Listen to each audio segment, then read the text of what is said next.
Welcome back to Hey Girl Hey. I'm your host, Becky Kessler-Sykes, and today's episode is a very special one for me personally. Some people shape you with how they show up again and again with strength, faith, and unwavering belief in the good. Today's guest is one of those people for me. She's a longtime hero of mine, and I'm lucky enough to call her Aunt Deb. Deb Anderson is a semi-retired organ transplant nurse who has spent her career doing literal life-saving work, supporting patients and families through some of their most vulnerable moments. She is a mother, a grandmother, a wife, a leader, and an active member of her church. She is someone who arms herself daily with faith, resilience, and an unyielding positivity, even when life asks more of her than most. Today, we're talking about faith, and I invite you to lean into that no matter where you stand with the complexities of that. I believe we have a lot to learn from each other, so let's get curious. Aunt Deb, I'm so honored that you're here. Welcome. Hey, girl, hey. Thanks, Becky. What nice words you spoke. I really appreciate that. I'm happy to be here. Honored. Okay, good. Me too. And it's all true. So it's a very easy introduction. So I want to start right at the beginning and hear a little bit about how, when, and who you remember teaching you about faith and what that looked like as a child for you. And this will be really great for me to listen to because I know I'll get to hear about my grandma and grandpa a little bit. You will. You will get to hear about them. We were lucky enough to be in close proximity to my grandparents, and we went to church with them every Sunday. And so as a little girl, my fondest memory of church was sitting in the pew with my grandma and laying my head on her lap and her patting me on my back. And just this sense of love and calm and peace came over me. And that's really instrumental in just feeling comfortable in a setting of church. But the people that really shaped me were the teachers that were at the church who took the time to, teach us and talk about being good and loving and kind. And so I remember those days fondly. I've been really, really lucky to have continued to grow in a church setting that's been really positive experience for me. So I give a lot of credit to my teachers. And I think the more important thing is that I give credit to my parents for showing me the pathway that God has for us. That's wonderful. So it sounds like church specifically was a very safe and warm place for you, and you had a really positive experience. Not everybody feels that way, so that's really good to hear. Yeah. I mean, and I think church as a building is different than church as a family, and that's more what I'm referring to is the family of the community that was built there. And I would imagine just the tradition of going every week is just, as a child, those kinds of traditions feel like everything. They feel so safe, contained. So the next question I have for you is, you have stood beside people on some of their hardest days, patients waiting, families hoping, and sometimes grieving. What has that proximity to life and loss taught you about what really matters? The care that I was able to give my patients was really rooted in my faith. I had to learn early on that I did not control everything that happened, and sometimes bad things happen, and it wasn't my fault, but that there was a power higher than me that was in control of that. And so when I was in a difficult situation with family, I often prayed over them in my head, in my being, and I prayed for the patient themselves. And that gave me peace to know that I had taken the burden that was on me and given it to the one that can really do something about it. Did you find that people that were in those very tense, hard moments of touch and go, whether their child or themselves were going to make it through whatever surgery or transplant that it was, were a lot of people leaning on their faith in those moments? Were those moments where they felt angry and they pushed their faith away? What have you kind of observed with people over the years?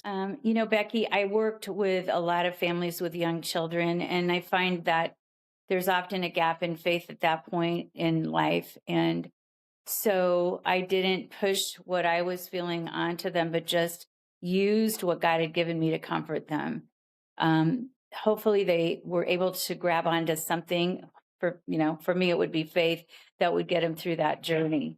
But in my older population, there were a lot of people who I think found faith in that time of stress and trial. Yeah, you can be angry with God that you're in that position, or you can completely be comforted by your faith in those moments. And actually, you can do those at the same time. That's a beautiful and complex statement. How did you protect your own heart while doing such emotionally heavy work? I went to work every day with a very caring heart. That's one of the gifts that I have. And I always put 100% into the work. And I felt like if I did my job, then emotionally, even though I was tight with patients and they trusted me, that again, this was not my journey, it was their journey, and it was their journey in their faith or whatever walk they had. So that emotionally really grounded me. I had a thing that I did, especially after my divorce, where when I walked into work, work started and home stayed. And when I walked out of work, work stayed and home started. So I could completely separate those issues, and that helped a lot. Yeah, I can relate to that very much. I know being a teacher and working at schools for so many years, the rule was always like no matter what you're going through in your personal life and how hard it is, as soon as you walk through the door of the school, you get to put that down and just try to be present, get outside of yourself and be of service. And even though Yeah. that feels like a really hard thing to do, once you get through that door, it's actually a great gift because you can hit pause on all of the things that are causing you pain in your own life. I was going to ask if you had any moments or stories with families or patients that really have stayed with you that you could share with us that are really meaningful. Well, I married one of my patients, so that was meaningful. Mike was admitted to the intensive care unit at the hospital that I worked at, and he had a significant burn injury. And those are the patients that I really like taking care of. And so I became his primary nurse for about 3 or 4 months. And after he got out of the hospital, I had gotten to know his family very closely, and we didn't have really organized home care then. So I would go over and help them out with a few situations. And, at one point in my life, in the hospital with him, I just said, if I could find somebody to marry like Mike Anderson, I'd marry him. And so that was just a foreshadowing that I didn't even know existed. But as he got well and was able to get up and about, he would come over to the house and see me just as a friend and just a confidant. And you know um, that shifted, and he asked me to go out. What a beautiful Yeah, romantic story. And at least on Mike's end, it's like you were there with him and comforting him at in his darkest hour. And so he already knew that you guys could do that together in life. So I would yeah. imagine he wanted to just run straight towards you and be with you forever. Because when you find somebody that can be with you in those moments and bring you comfort, like that's it. That's the magic recipe. Mhm. And that he was in the midst of this horrible tragedy for him. He was able to be kind and gentle and thankful, and just you don't always see those things going together. So I knew that about him. Mm. That helped a lot. I Hmm. love my Uncle Mike, and I love you guys together. Thank Yes, we're Thank you good. for sharing that. Yeah, you are. So, your faith is such a grounding force in who you are, especially during the seasons when things felt overwhelming. And you have recently lived through the unimaginable loss of a son, my cousin Todd. It's the kind of loss I can't fathom. And when I imagine your grief and the grief of any parent that bears that weight, it feels limitless and consuming. How has your faith sustained you in this season of grief? Well, Becky, I'm going to go back a little bit to the time that I got divorced. That was shattering to me, and I had gone to church all of my life, but I hadn't really grabbed onto what. And so I was in the height of, just anxiety and depression. And at one point was so like lost that I was like, is it even worth me being alive? And that thought crossed my mind. And I'm like, how did I get to this point? And I just leaned into prayer at that moment. And I never had that feeling again. And, I just heard God say, get up and be strong and move forward. This wasn't meant to hurt you. This is meant to grow you. And it changed my whole trajectory into a faith that was very real to me, that I knew I could depend on. And so when Todd passed away, I was completely lost again, as you know, and it was so hard, and it hurt more than anything that I knew a person could hurt from. I just hurt so deeply. And in my anger and in my, screaming out and pounding my fist, I remembered, and I tried to remember and bring it forward what God had been faithful with before in giving me blessing. And I knew that God would be faithful again. I could be angry with him, and then I can tell him everything that I needed to say to him, and why did this happen, and why did it happen now, and what was the purpose of that. But on the other side of it, I could say thank you for being here with me. Thank you for being in Todd's life and for the faith that he found in the later years of his life. And I just leaned into that. I leaned into my church family. I leaned into my friends, you guys as family. Those things were all very, very helpful to me. Yeah, I think about you, and for many years before this happened, I thought of a friend that I went to high school with who, right after I'd given birth to Marilyn, I heard the news that she had a son and a daughter that were young teenagers, and they had both died at the same time in a car accident. And she was married. She still is married and was a faithful person her whole life. I knew her going to church as we grew up together. And I would often think of her over the years, just like what was the experience like for her? What it must have been like for her to experience that level of loss and still be able to lean into her faith, because there had to be some moment, kind of like what you're describing, when you're so lost and you're so angry and almost out of touch with faith, and you have to make a decision like, I can be angry at God and bitter in the world and broken and completely submit to this, or I can choose to go towards the light and find the growth in it, find the love for God and faith, and hold on tightly to that.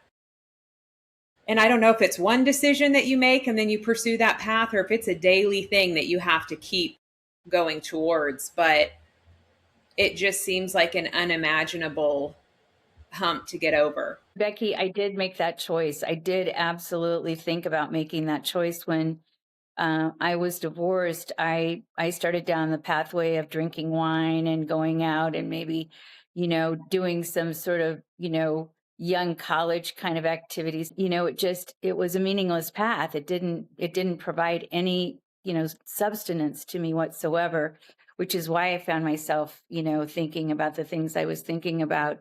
But this time I was able to, go down the path of like, which person do I want to be? Do I want to center all of this grief and stuff on me and then have my family have to support me?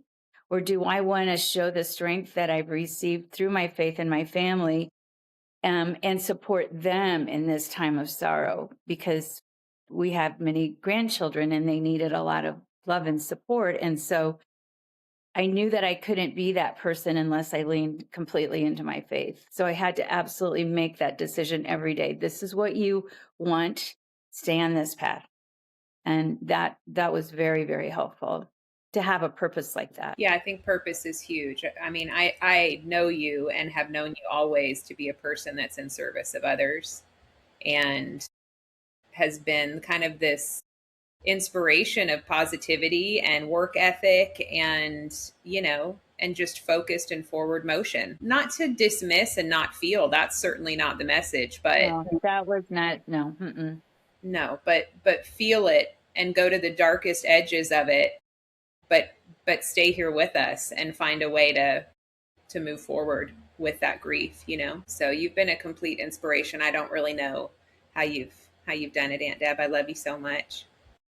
Thank you for saying that. Yes. I have to give a great deal of kudos to Michael for being 100% present. Mm-hmm. And, grief has no end. Grief is something that we're going to have to deal with all of our lives in very many different forms, right? But it's okay to cry. I was driving down the street the other day and the sun came out the way that I always see Todd in the sun. And I lost it for a couple blocks and I was on my way to work and I just said, "Hey, baby, I'm so glad to see you this morning." Teary still, that's okay. That's okay. Because I feel him. And in my heart, I know he's with me. And so it gives me a lot of comfort to have that in my life. Grief has a very good positioning in our life to allow us to show the emotion that we want to show, that we need to show, to Yeah. know that I was loved by someone so special in my life. Yeah. Yeah. So special. It's funny. I didn't know that you thought of him when you looked at the sun, and I literally thought of him yesterday in the morning and had a few quiet tears on the way to work because with the time change, it's still dark when I head out to work. And so I was seeing the sun come up over the downtown skyline here in Los Angeles, and it was so beautiful. And I hadn't seen that in so many years. And I don't know why my mind went right to Todd. So, anyway, thank you for sharing that.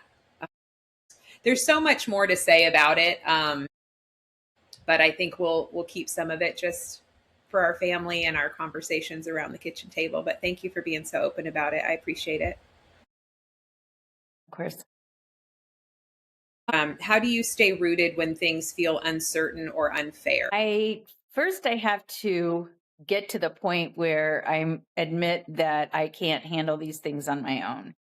I think our first thing is I can do this, I can power through it, I don't need any help. And so I just have to humble myself and understand that I can't do everything. So I get that nourishment from just prayer, and my devotion. The highest power is to go to God with it. Yeah.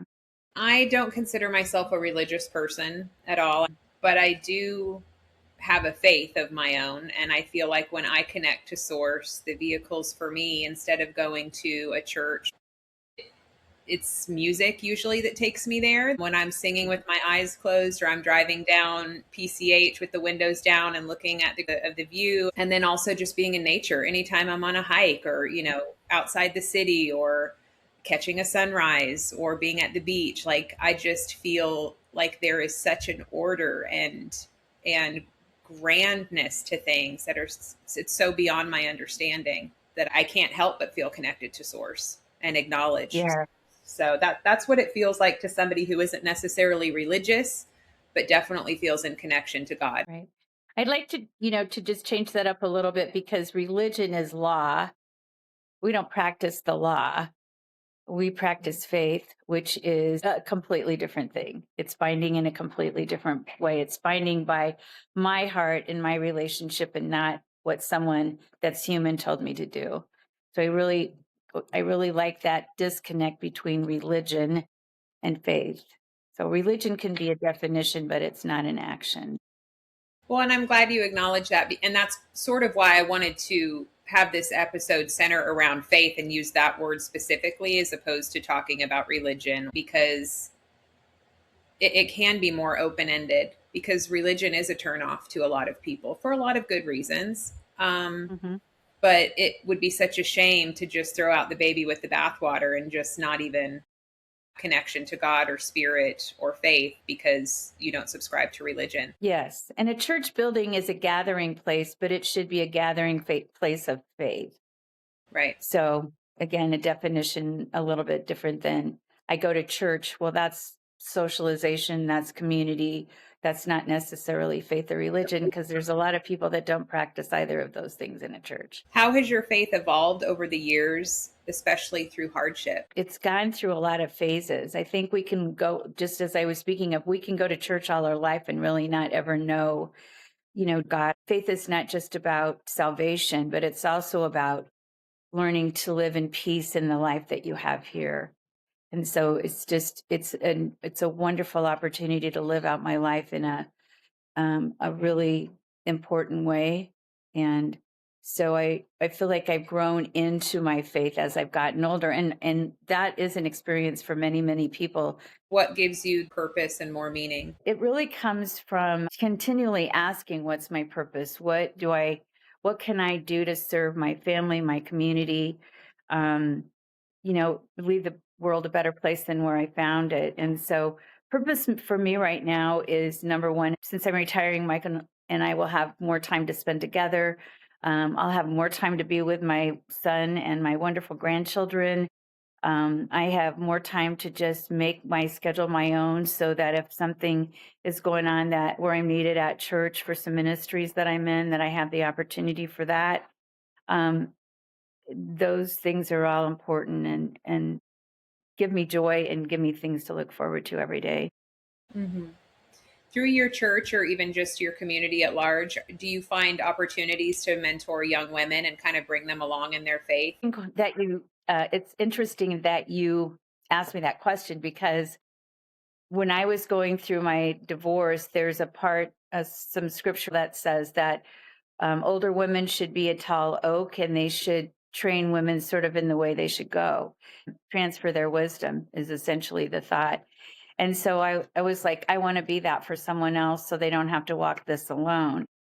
And I hadn't thought about that for a long time, but about 3 years ago, a woman in our church walked up to me and she said, I really feel like I need to start a ministry with single moms. And she said, immediately, I thought of you. Would you be interested? And I'm like, that is amazing that God held on to that thought for so long.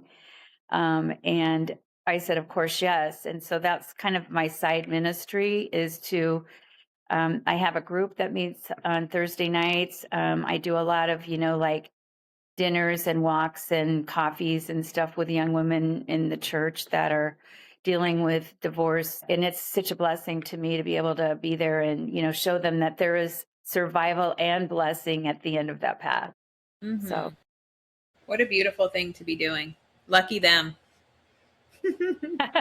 lucky me. I mean, they're just they teach me a lot about life and their spirituality is great. It lifts me. I'm sure. Well, to that end, I have another question. Women are so often the caregivers at work, at home, in families, in churches. How do you learn to balance caring for others while still honoring yourself? That's really hard. That's a very hard one because we are ingrained in that. And also there's a little control in it. If we do all those things, we kind of rule things. And I think we have to humble ourselves and step out of that and allow other people to take some opportunities to serve you. That's really important. I haven't learned that very well. Um, and I do designate, times for myself. I love to walk. I go to the gym like 3 or 4 times a week. Um, I get together with my friends and, have really enjoyable time with them. And Mike and I have a date night every week. And that's just really instrumental in our community, Mike and I's marriage. That sounds like you have a decent balance. But yeah, I think to your point, women in general are sort of programmed to be of service and go, go, go and stay of service all the time. But I'm also hearing from you that you get recharged by a lot of the connection and support that you give to others. You're now a mother and a grandmother, and you're still deeply engaged in service. What does legacy mean to you at this stage of your life? Legacy means being the kind of person that those people around me want to be. To be happy and loving and caring and kind. Um, and that isn't possible 100% of the time, but that's the legacy I want to leave with them. Um, just that there is a life that they can attain, in finding faith and in finding community. Mhm. The other thing I would add on to that list, and someone who's been in your orbit, is your hard work ethic and just how consistent you've been. I can tell you you're modeling all of those things for everybody all the time, and I've benefited from them greatly in my life. So thank you very much. I would say one thing though, that our family was very divided when Todd was alive because of his addiction. And with his death, we've been able to come back together, but sometimes people don't do that. And I think the one thing that I want to teach them the most is that family means everything.